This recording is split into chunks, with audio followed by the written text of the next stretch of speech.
From Providence, Rhode Island, inside the Minute with Mary studio, welcome to the Potterverse. It's a podcast dedicated to the book and film universe of Harry Potter. So grab your favorite wands and time turners and let's step into the night and pursue that flighty temptress adventure.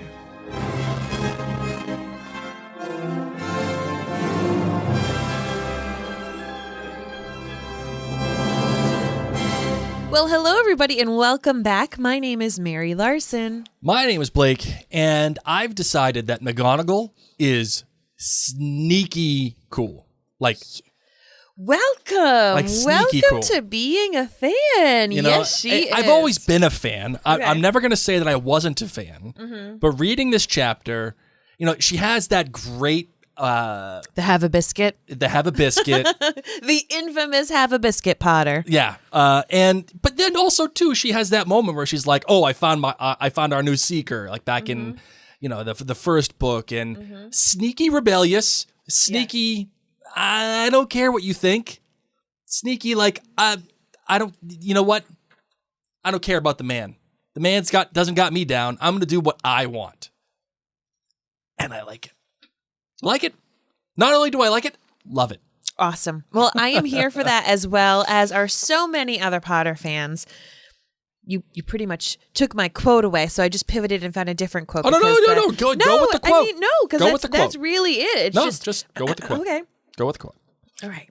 Okay. Well, I'll give a little backwards then. Okay. Well, you going to read it backwards? No, just let me be. Well, just let me love you, said Professor McGonagall, rounding on him. Is this true? Is what true? Harry asked, rather more aggressively than he had intended. Professor, he added in an attempt to sound more polite. Is it true that you shouted at Professor Umbridge? Yes, said Harry. You called her a liar? Yes. You told her he who must not be named is back? Yes. Professor McGonagall sat down behind her desk, watching Harry closely. Then she said, have a biscuit, Potter.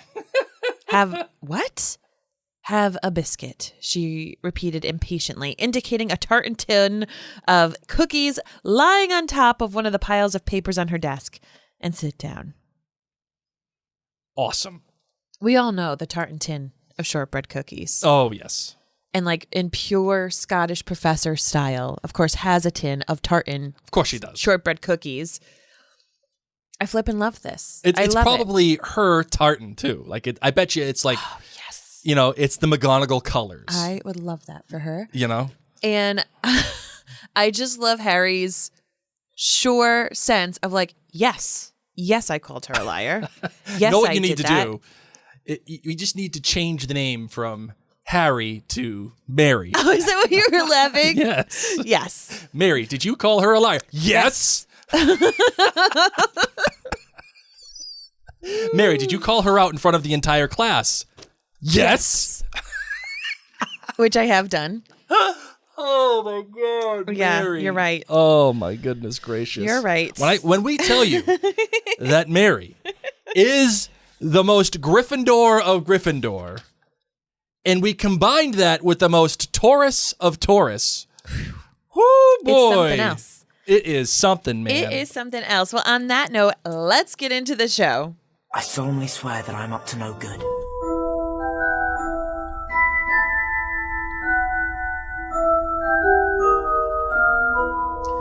All right, friends. So this chapter is chapter 12 of The Order of the Phoenix, Professor Umbridge.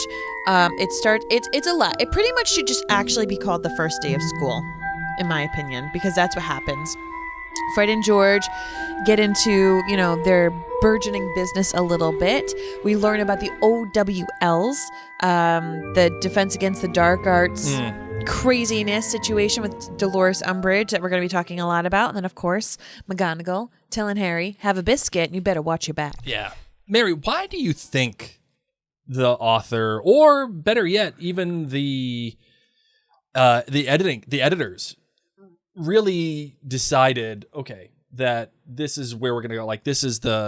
We're going to call this. We're going to title this Professor Umbridge, not not September 2nd. Day one, or First day of class. First day of class of 5th year. Because I think you bring up a great point. Like, this should be called like the first day of school. It's a long chapter. I'll tell you this. Knowing that it's called Professor Umbridge, and if you're rereading this and you haven't reread it for a while, you forget how much takes place. Really, like listening to it on the Audible and then rereading it, so much happens here that isn't necessarily Professor Umbridge, but I would say that the element that is different for a first day of school is her. The rest of the teachers are the same. The kids know what to expect. They know, oh my gosh, like Ron says, this is the worst Monday ever. Like, we know Professor Binns is going to put us to sleep. Yeah. Snape's going to give us a lot of work. Trelawney, oh my gosh. Like, they all know what to expect. And this is their 5th year being in school. They wake up, they get to joke with Fred and George. So I feel like calling it the first day of school would have been a little monotonous, and this almost adds the intrigue. Like, you're reading so much, you're spending so much of the day, and you know the unknown is what this chapter is named after. And then, of course, what causes the conflict. I think that she is such a big enough deal that she needed to have the title named after her, because we need to know, oh, you think this is bad? You think Binns is bad? You thought Snape was bad? Just you wait. Oh, you thought Trelawney was bad? No. They ain't got nothing on her. So I think that that's why they chose to name the chapter. Yeah. One of the ideas that I have here, Mary, is that you said, oh, well, the kids know what to expect, and, you know, the twins are preparing them, and they know that Binns is going to be Binns, and Trelawney's going to Trelawney, and the whole thing. Yet, throughout the chapter, I sense a theme of what happens when change is inevitable, right? What happens when change is coming your way and you're not ready? Yeah. Right? And I ask that because, you know, I don't recall a first day of school in the Potter series quite like this one. Meaning, I don't know if the first day of school is that big of a deal unless it was book 1, right? As a reader. Okay. And I mean, we have Gilderoy Lockhart. You cannot forget his first day of class. Free of charge. The quiz of like, how much do you know about me? Oh, I love that quiz. Best quiz ever. I think Potter always being based in the school year, we do always have a big first day of school. Mm-hmm. But what I think is impressive about this year and this particular first day of school is that none of it's fun, and that it just keeps getting worse and worse. Like, there is no Hagrid to look forward to. There is no Gilderoy to laugh at. There is no Lupin to bring some merry magic. It's just a terrible, horrible, no good, very bad day. And I got to tell you, it's the perfect way to start the school year for emo Harry year. Absolutely. You know? Like, he's already gotten into a fight with Seamus, wakes up, Seamus is, you know, hightailing it out of the room. He's already feeling, Ron and Hermione are nonstop bickering. Yeah. And then he's got like the worst day of classes. So, and he has to have Hermione even remind him, hey, we're on the same team here. Mm-hmm. Come on. Yeah. I love this book because it puts our main character, that is Harry, in such a different place for his standing than what you would normally, I think, experience with, especially in this kind of storytelling. It puts him in such an odd place, mentally, physically, where he's almost his own worst enemy. Yes. Right? And as are we all when we're in really poor moods, right? Sure. When we are in severely poor moods where there are no rose-colored glasses, there are black-colored glasses, you see everything in a poor light. Right. Right. And then when you actually have the facts to say, no, I didn't just feel like today was the worst day of school. It actually was. Yeah. And that's the thing, right? He's like, got nothing. That's the difference in what I'm saying, right? Because normally your protagonist isn't going to be at the beginning of your story, right? Mm-hmm. Isn't going to be in this place where everything is dark. Like, I'm not getting along with these other people. I'm getting in fights. I'm seeing freaking weird horses nobody else is seeing. I'm standing up to the professor, Umbridge. There's a lot happening here that has put Harry in a sense of real unease. And as a reader, we should all be looking at this saying nothing good is coming. In fact, it's only going to get worse. To make matters even more worse, in the Great Hall, the enchanted ceiling above them echoed Harry's mood. It was a miserable rain cloud gray. And I loved all of the different adjectives that the author has to describe Harry's feelings. I mean, I tried to highlight loads of them. I mean, he goes from sarcastic and frustrated and irritable, and it's like there are so many descriptive words for each time that he speaks that you're able to feel it picking up throughout the day. It's no wonder he blows up eventually at Umbridge. Sure. Especially when you have, like, as he's walking through the halls, the Ravenclaws are cowering away from him. How awful must that be, right? And it's also, I think, building towards and validating what the Hat was saying in the last chapter. Yes. Right? Nobody is looking at each other with these supportive eyes and hands. They're looking at Harry. Hermione is. Hermione even reminds him. I mean, she says, she reminds him that Dumbledore said Voldemort has a gift for spreading discord and enmity. Enmity. An enemy? Who am I? Finding Nemo? What's going on? Enmity? I did it. Whew. It's pretty great. You're basic. We can fight it only by showing an equally strong bond of friendship and trust. So I love that Hermione is able to call that out. How about the fact that Hermione can actually recall that word for word, right? There's, it almost makes you think like she has this really big superpower that she can immediately recall things very quick, like a didactic memory. Yes. You know, Very Claire Fraser of her. Yes, very Claire Fraser of her. Good job, Marvin. Where's my button? That's the problem. There it is.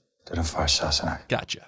And poor Hermione, she's just all going back and forth and round, not knowing what's up with the twins and dealing with this, like telling them what to do. And we get the great line by Fred saying, "We feel our futures lie outside the world of academic achievement." And George says, "We seriously debated whether we were bothering to come back for our 7th year." So Harry's also got this awkwardness just to start early in the morning of like the lie that he has where he's like held, given these guys this money. And even his best friend Ron doesn't fully know. They talk a little bit about the importance of the OWLs. Yes. And the tests and how this is going to help determine what jobs you're able to do. And remember, these people are 15. And this, of course, lines up so beautifully with the testing that we have here, at least in the United States. We have, SATs and ACTs, and that happens around your junior year. You start to have pre-SAT prep and all these kind of things. So it's very much in line with the age of the kids that would be doing these big monumental tests. And it is stress inducing. I mean, we talk about half of our year had minor breakdowns coming up to the OWL, says George happily. Half of them. I hate standardized tests. I hate standardized tests. Like, I get why they're a thing. I do. Because there's no rubric, right? Like there has to be some standard form of like measurement, right? I mean, but because not everybody can be, you can't just give everybody all the attention that they need. You need to have some standard measurement. But the problem that I have with standardized testing is that it's just that some people do not perform well in that kind of environment.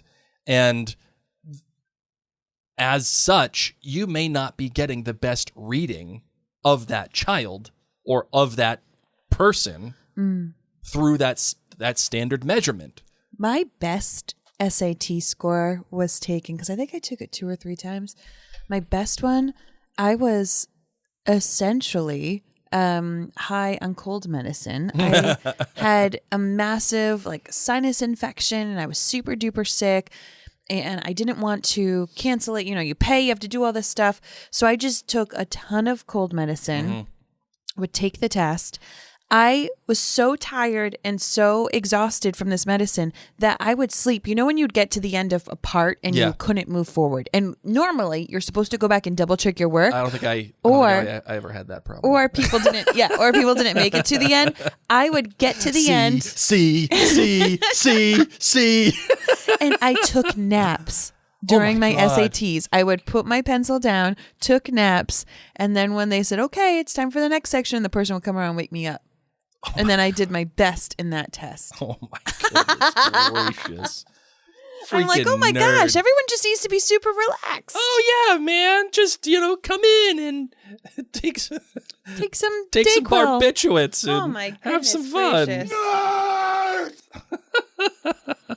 So we really start to feel the pressure, not necessarily in Ben's class, because Ben's class is just such a bore. Yes. But we get to Snape's class, and Snape is a jerk with a capital J in this chapter. Great. It is amazing. Says the Slytherin. And I don't mean that to be mean, but I say that because there's a level of expectation from our trio.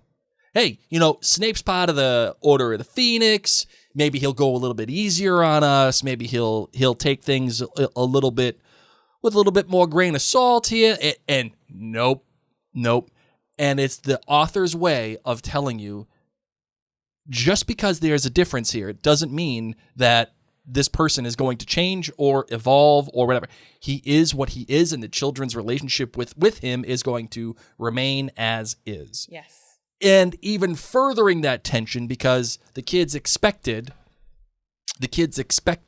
a different relationship. So it's a shock to not only the kids, but to you as a reader as well. Yes. Love it. Love. Oh, we forgot. Cho Chang. Cho Chang. Okay, yes, we know. We know, Blake. She has now come up to Harry again, trying to talk. And Ron ruins it now. Not Neville. Not with Neville. The stink sap. Ron. I got to tell you, I imagine that Ron is, I don't know this, but I imagine Ron probably gets some hate for this scene because he's basically calling. He's basically you. He's basically calling a girl out for liking sports. No. Yeah. I wouldn't say that he's calling out a girl for liking sports. I think it is like. No, it's like you're not a real fan. So yeah, you're a Pinkhat. No, she's a Quidditch player. I know. And it's well known. I think it's more Ron thinking that lots of people are now fair weather fans. Yes. And that she's now come. I wouldn't say that it's a girl thing. If you think people might have hated on him because it was a girl thing, then that's different than I've seen. Well, all right. So, in Boston, we have a phenomenon here. And it's called the Pinkhat phenomenon. Yes. Okay? And it started back, actually, Mary, when you and I were in college. Mm-hmm. The Red Sox finally, in 2003, were good. And this was after years and years and years of just misery.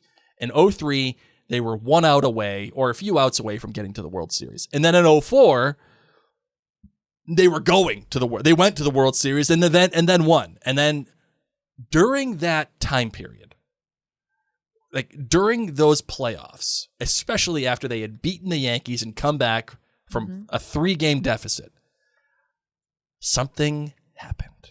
Marketing happened. The marketing engine for the Red Sox took off. Very smart. I'm not going to lie. Very smart. They started putting out hats. All sorts of hats. But one hat in Camo particular. hats. Oh. And it had the Red Sox logo on it. And one hat in particular came out, and it was a pink Red Sox hat. Yep. And then all of a sudden, every single girl in the Boston area, in the Boston area, in New England writ large, owned a pink freaking Red Sox hat with a white bee. No, if you're watching if you're watching. No, yours is not what it's supposed to It's look this. like. No, No, it's blue, red, no, and that's white. not even blue. That's gray with sweat and gross. Blue, red, and white. No, that yours is not a good Since example. then,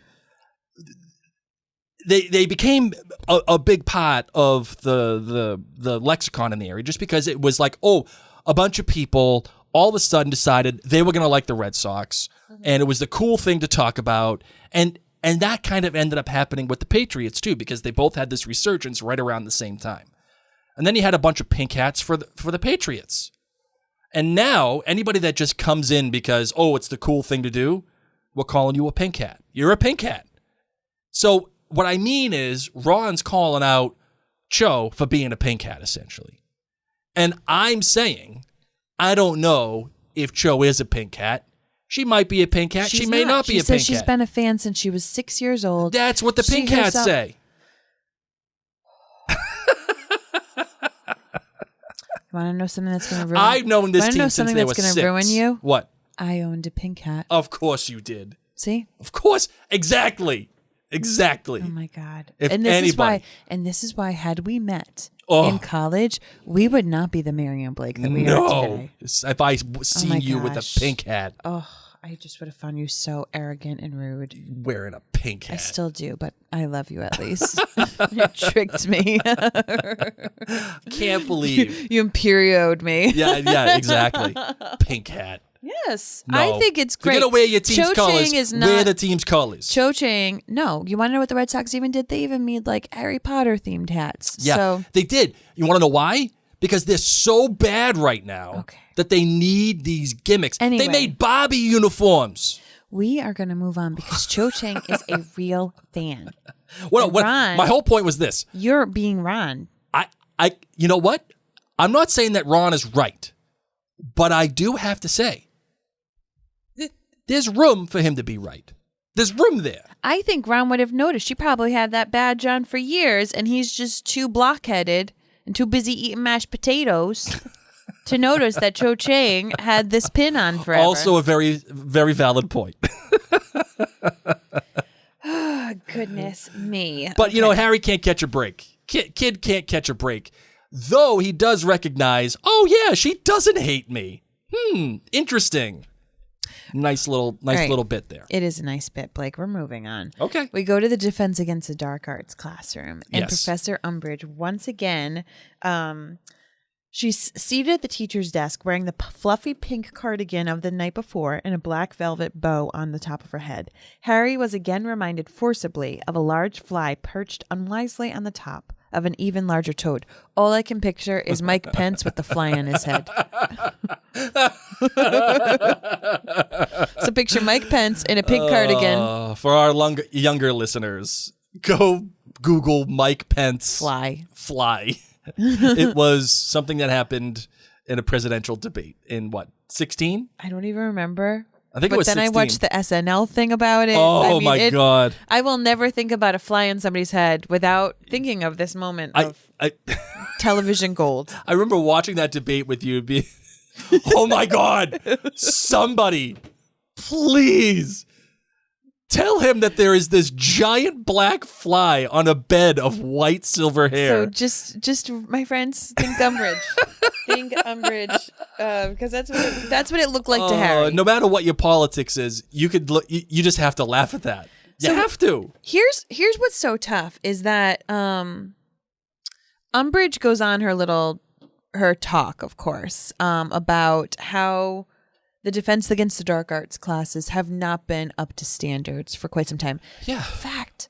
Yeah, I was gonna say, is she wrong? No. No, she's not this wrong. Is what's so hard is that much of this speech isn't necessarily wrong, isn't necessarily bad, but the execution is not great. And then how she treats the children who are asking about it, not okay. And of course we know that she's bad news. Right. One question I do have for you. Constant changing of teachers, many of whom seem not to follow the curriculum, showing unforgivable curses, doing the unforgivable curses on you. But then she does get all sorts of racist and starts talking about how one of them was extremely dangerous half-breed. Yeah. So that is not okay. She's says some things that aren't technically wrong. Yes. But we are taught to be very wary. Well, yeah, I since we're definitely in Harry's perspective and in some cases I would imagine Hermione's perspective, there's a level of distrust there. I mean, just right off the jump, right? I mean, we have the fact that Hagrid is missing, and we don't know why. Could it be Umbridge that played a part in it? She's already interrupting Dumbledore in a very peculiar way. She shows up here. All the kids have to say good afternoon, Professor, or whatever it is, in unison. And then she's dropping all of this. Immediately, there's going to be some sort of distrust. Mm-hmm. The thing that the author does, though, in that's smart, is she does root some truth into the distrust. Yes. That is Hermione saying, "You're setting us up to fail." Mm-hmm. We're not going to do any of this stuff live time, and then all of a sudden, at the end of the year, at the first time, Parvati says that. She says, without ever practicing them before, Parvati said incredulously, "Are you telling us that the first time we'll get to do the spells will be during our exam?"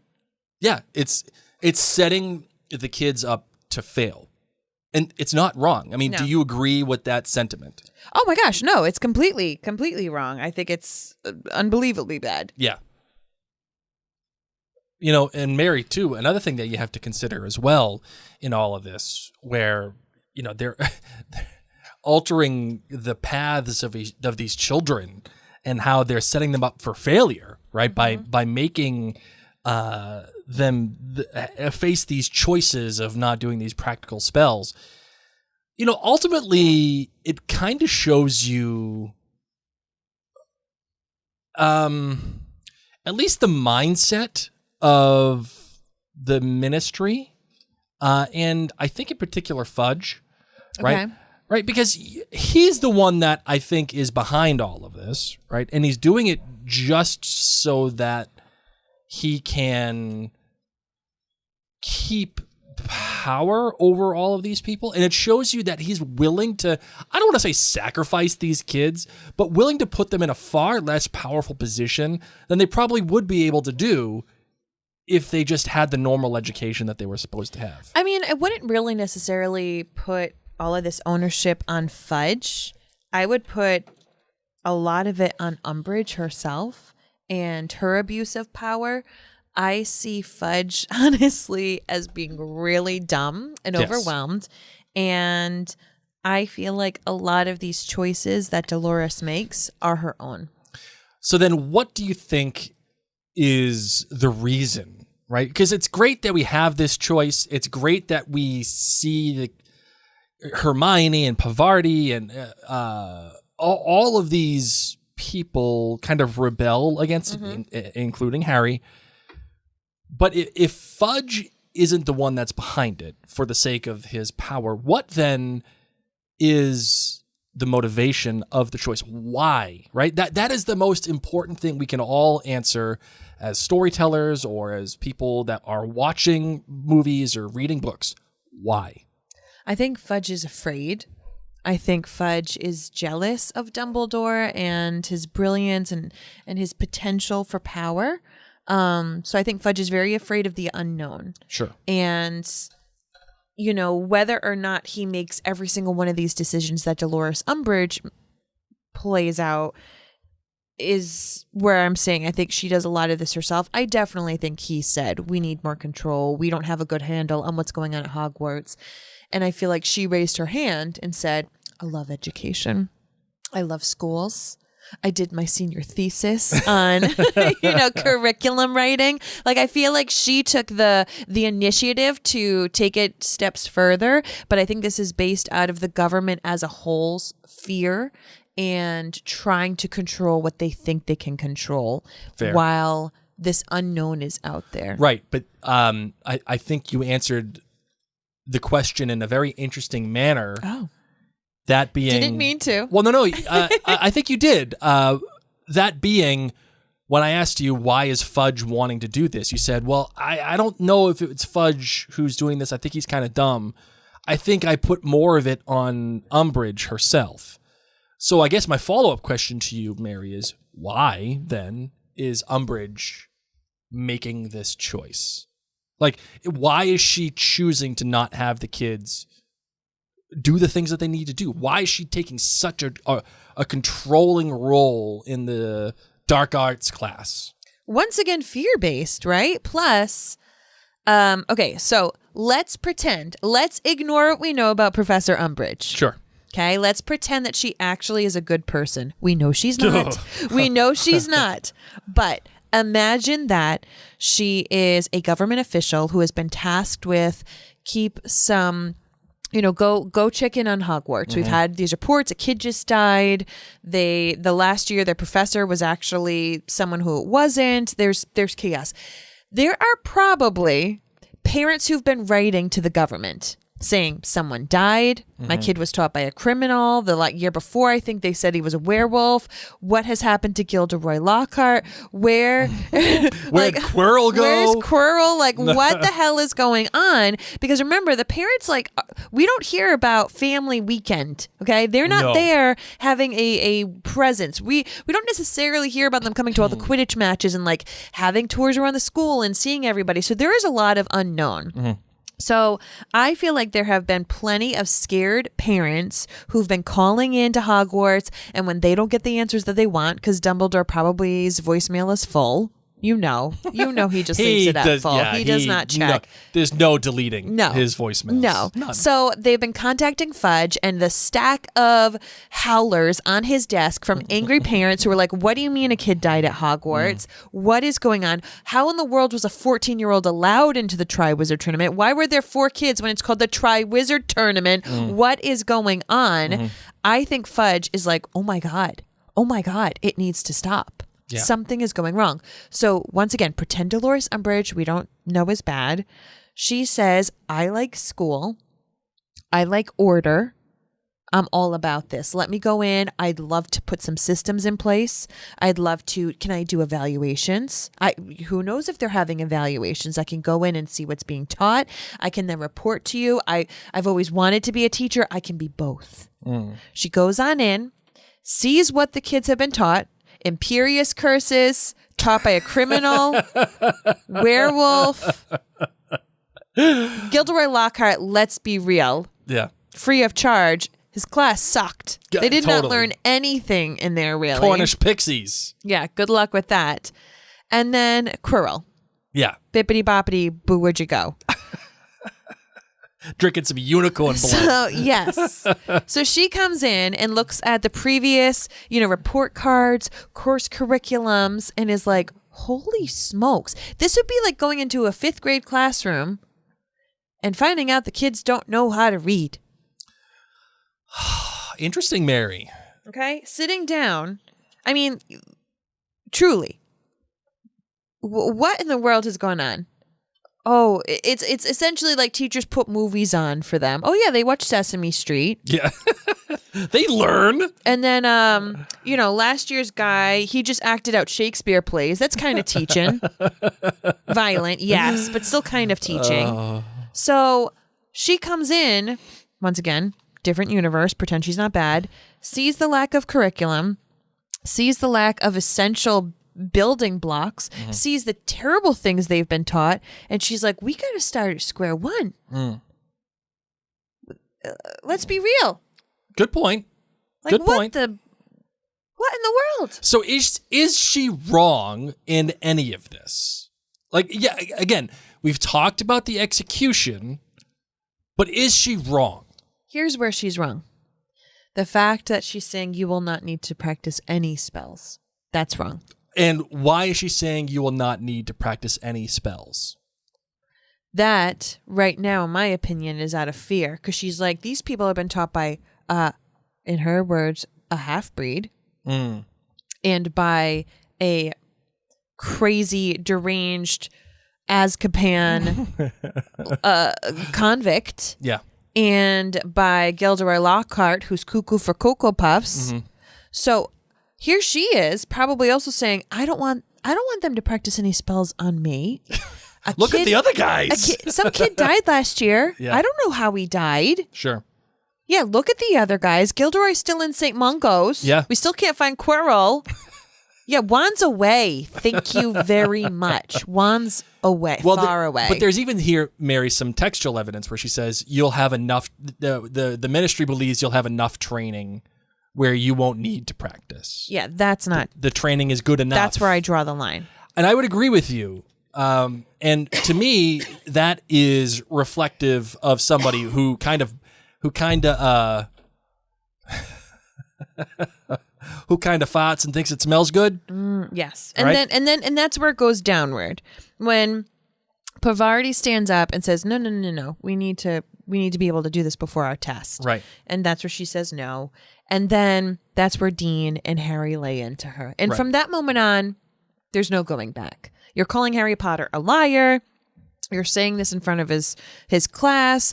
All hell breaks loose. From here on out, you can't say that she's a good person. I would but agree. prior to her saying, you will not need to use your spells, I can appreciate and see how that could potentially have made sense when she pitched it to the board at the Wizardnumont. Yes. So I think it's an interesting question, right? I don't think it's right. I think she should have come in and said, let's talk about what we have learned. What have you learned? Sure. What did you find useful? What did you find a little scary? What holes are we missing? Because it's your 5th year, it's your OLW year. You guys pretty much have learned nothing. Yeah. Nothing that counts for your OLWs. Because you know the unforgettable courses are not on the OLW test. No, they're not. No, I feel like Okay? those are extracurricular, So, if you will. 4th year, gone. Thank you very much. Probably what Lupin and Quirrell taught them counted. So they probably got like a year, maybe a year and a half's worth of class. Fair. I feel like Quirrell actually taught them some things, scared as he was. And Lupin taught him things, but Lupin was out, half of the time. So here's the next question, though, Yeah. Mary. This begs this question. Bring it. If they're already behind, they're super behind. okay, fine. It's like they're the COVID class. They're okay? definitely the COVID class. And those of you still in school, you know what I'm talking about? Those of you who have parents who have kids in school, we know what we're talking about, okay? Yep, you're the COVID class, okay? They're already behind as it is. And Yes. then you set them up for failure on top of that How? by making it so that they don't practice their own spells, which is required for them by the OWLs. Exactly. That's where I draw the line, like I Right. said. So my She could have had an easier time just saying, we're not using wands today. Okay, we're going to get to know each other. Yeah, let's just put the wands down for today. Let's worry about the wands when we got to worry about them. You know? Let's see what's going on. I guess my thought then is she went into the year with a plan in mind, Yes. irrespective of whatever she found at Hogwarts, Yes. right? Because it doesn't seem like she's willing to learn anything. She went in guns blazing, right? With Like- her own priorities in mind. Right. Yes. And if that is the case, then that means we have a direct connection to the ministry and thereby Fudge. And to me, Fudge is the one. What? Why do you keep holding a I screwdriver? don't know. I got to have like a Here. thing that I fiddle with. Okay, well, don't do it with a screwdriver. All right, fine. Wackadoo. To me, Fudge is the one that is in control of it all. And that means since he is willing to put these kids behind the schneid here, that means he's what does trying that to even mean, behind the schneid? it puts him behind the ball. Like it sets him up for failure. And They've already been behind the ball. he's exacerbating that even more. And if that's the case, that to me exhibits his willingness to not do what's best for these kids, but what's best for him. Yes. Right? And what's best for him are subservient kids, an entire generation of kids that think, wow, Fudge he's the man here. And, Well, how about and this, too? Nobody listens to anybody else except him. How about this? They know that the Death Eater's been running around causing chaos, right? They've got more than enough bad guys in Azkaban. Maybe also they think if we don't teach them the bad stuff, they can't do it when they grow up. Yeah. That again, also. Yeah, no, I'm here with you. Yeah. They're bad. Yeah. So, but the other thing too, Mary, on the other side of this coin is the author. The author is not telling you straight up that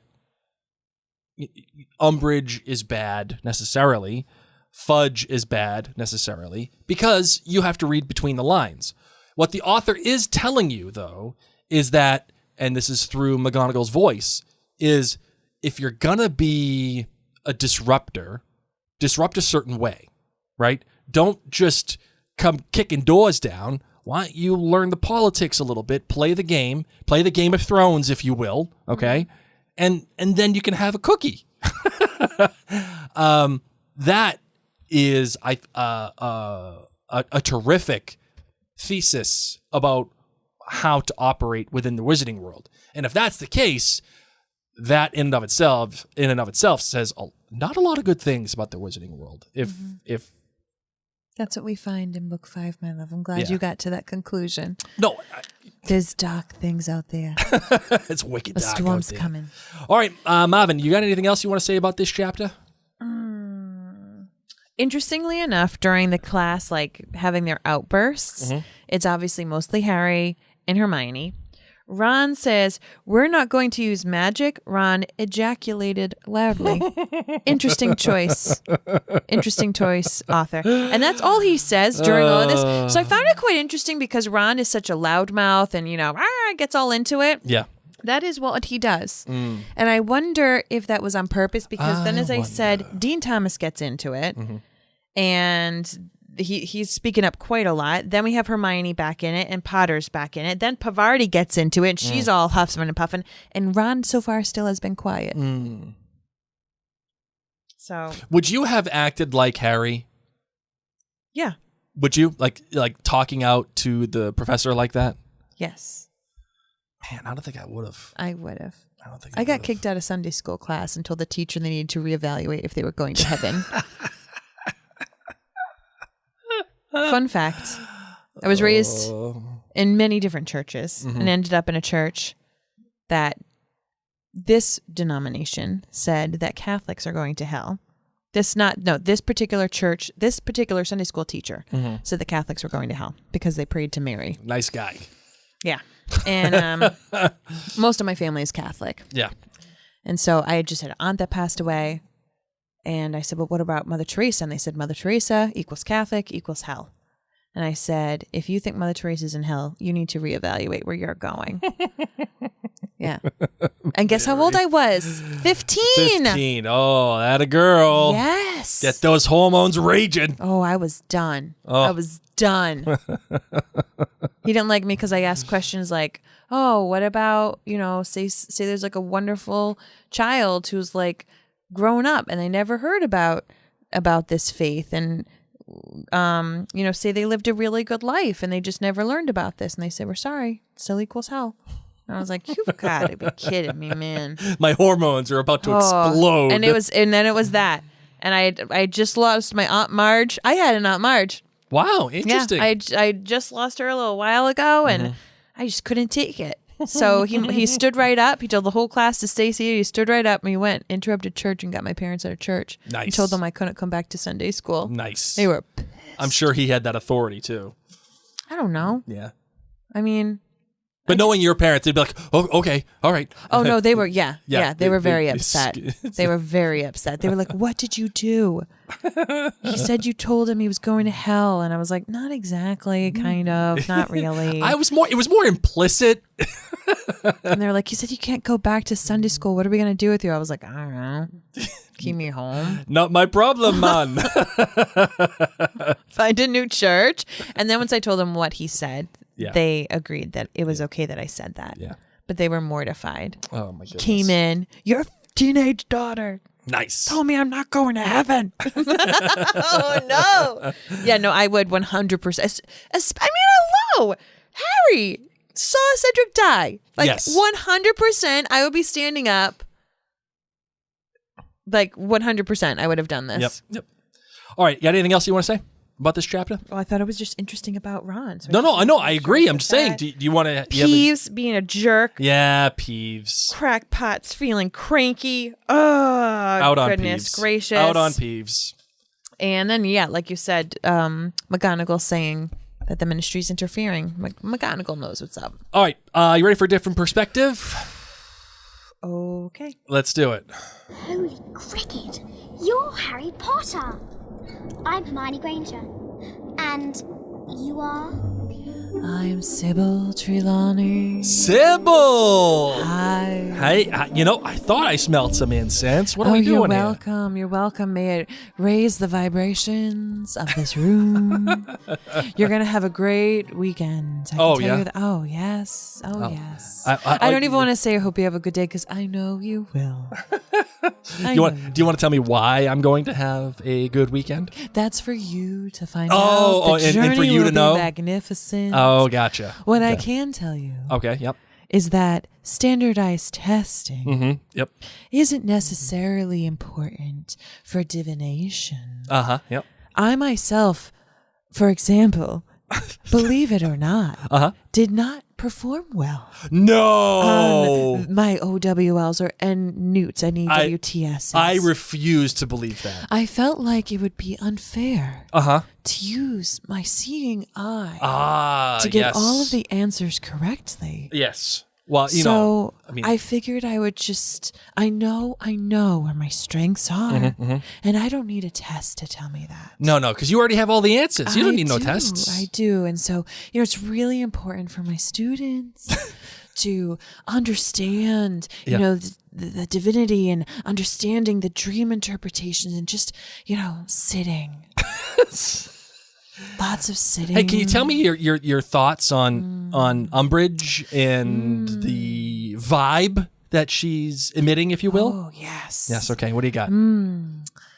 That's an interesting vibe. Yeah. Very The interesting. vibe. Is it Would you vibrating? how about you have some tea leaves? Why don't you tell me what you see? Here's Yeah. a book. Why don't you interpret? Well, it says that you're gonna die. Me? Yeah. No. I will one day. That is, you know what? But you are right. But We you're gonna be all happy die. about it.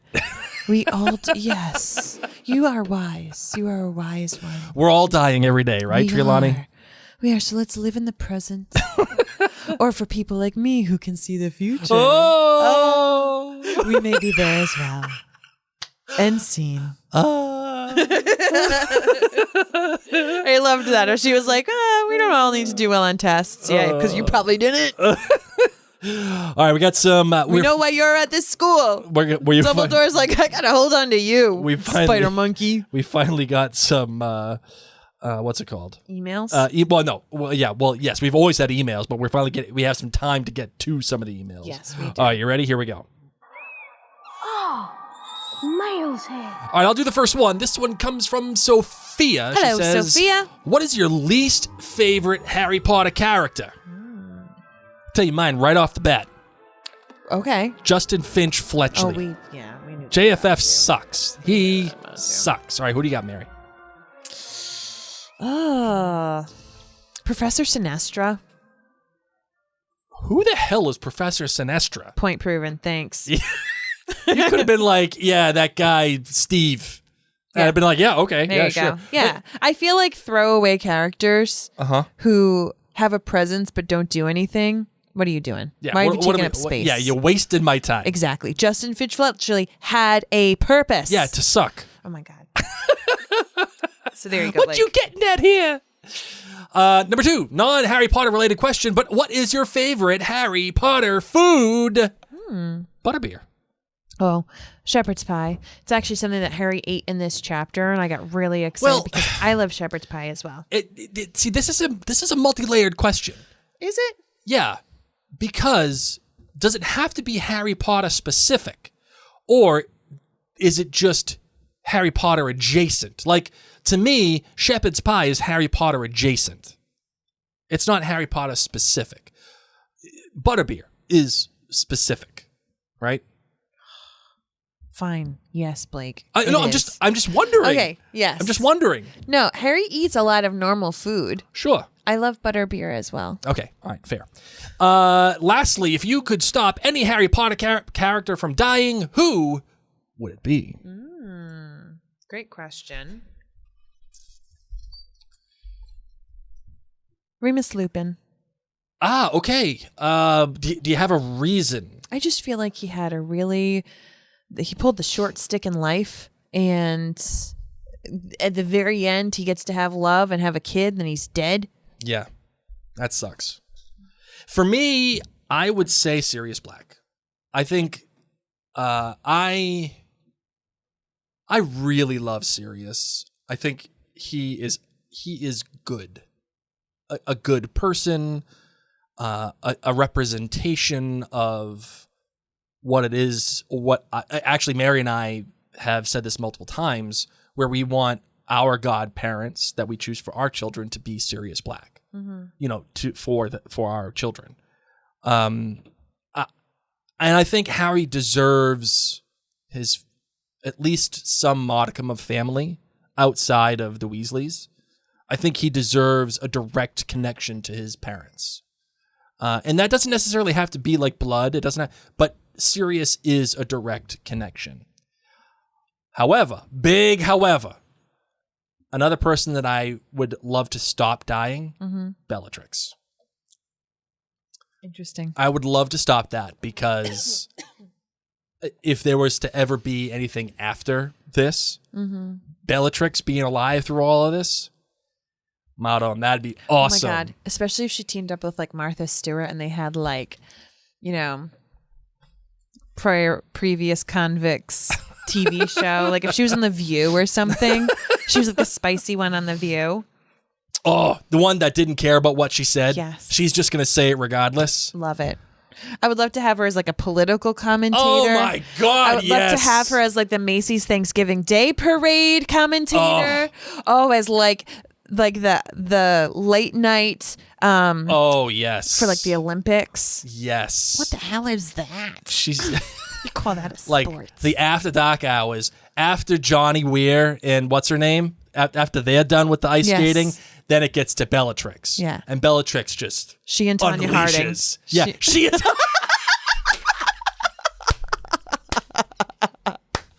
That's the team. Oh my God.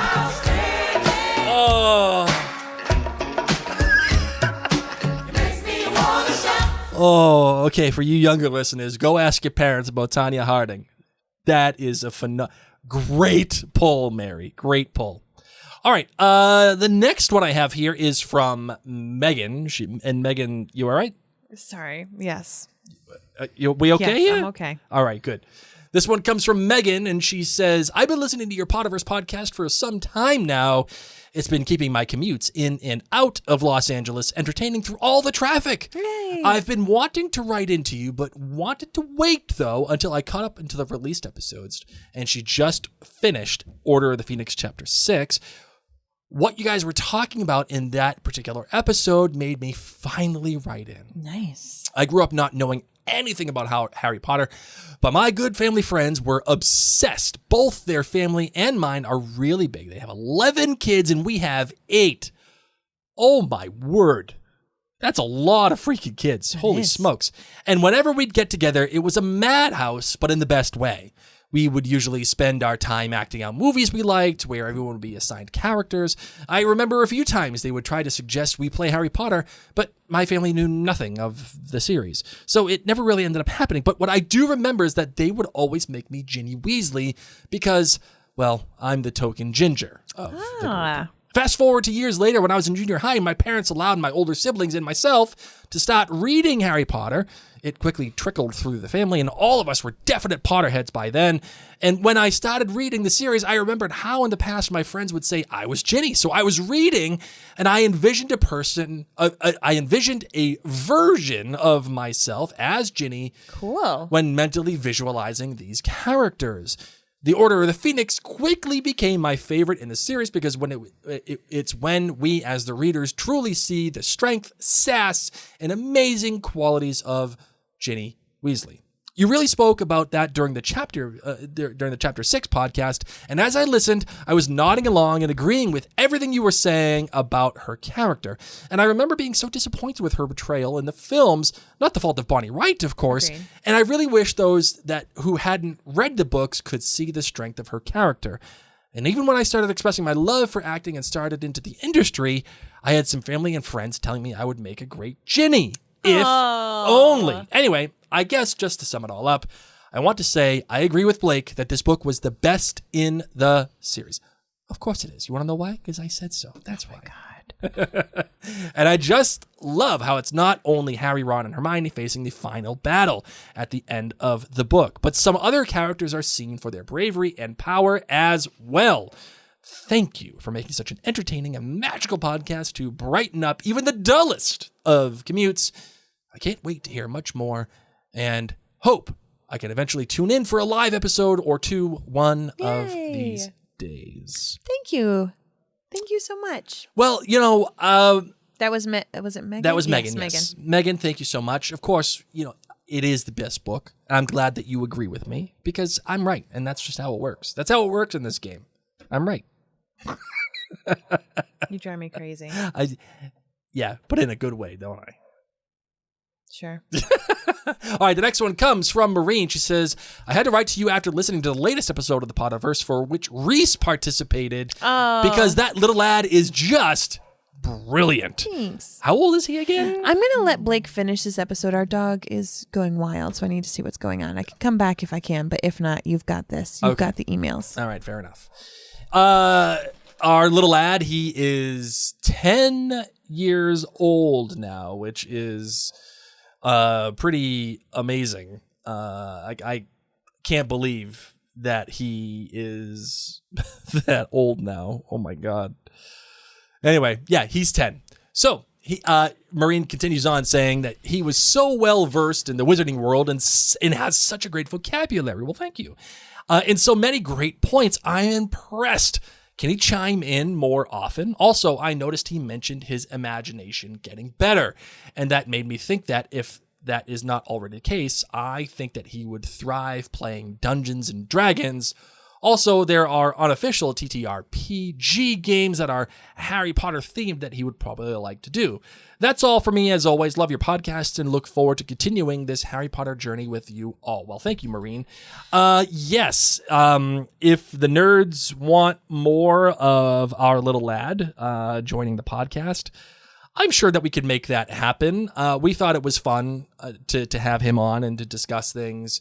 But we also don't want to have too much of a good thing, right? So if the nerds want our little lad to join the podcast more often, send us a message, send us a DM or an email and say, yeah, say the phrase little lad. Okay. Say that phrase in a DM or an email or, whatever, or as a comment underneath the posts when we advertise this episode, something along those lines. That way we have a good idea of who would want him to return. Because I know he is not short of words. And actually, he and Mary are working on some projects of their own right now that I think might be interesting. But as far as your recommendation, Maureen, for Dungeons and Dragons, well, it's actually kind of awesome that you say that because he is playing Dungeons and Dragons now. As a matter of fact, he's taking classes and he's doing this whole thing and he's been into it now for the better part of a couple of months, which is really great. So I'm excited about that.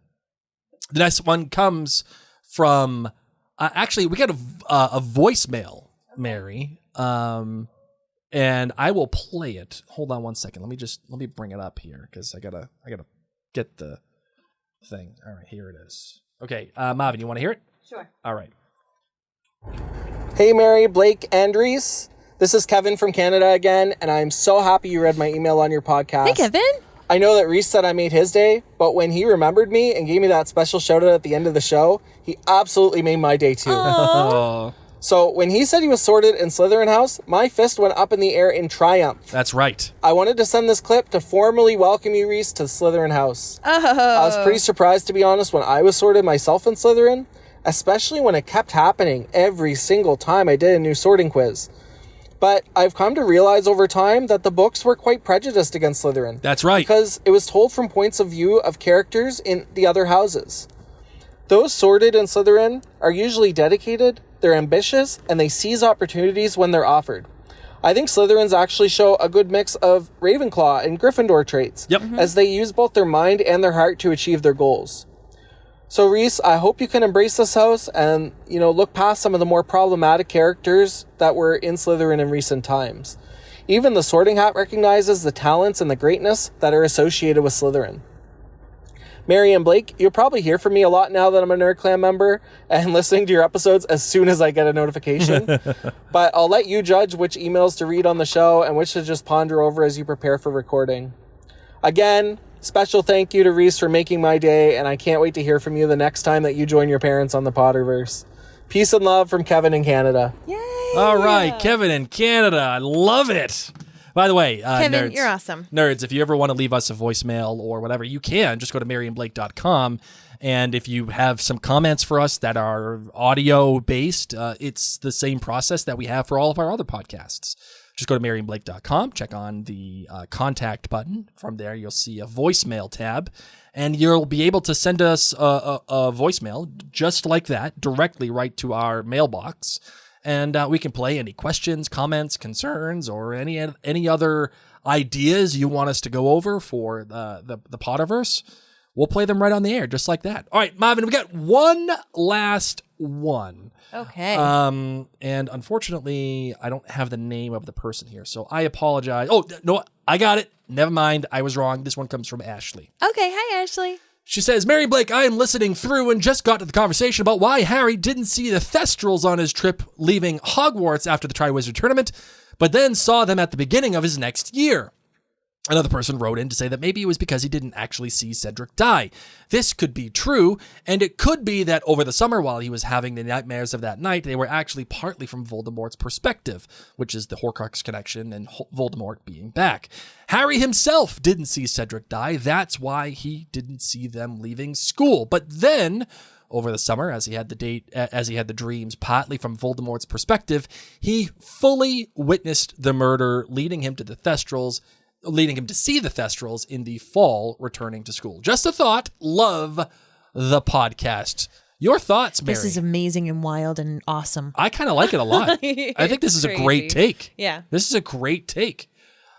So, Ashley, good job. Very good. You know what? I'm going to give you this. Bam! Just like that. A winner! I think that was a phenomenal take. All right, Mom, you got anything else you want to say for this episode? No, I don't. All right, want to close it out? Sure. Let's do it.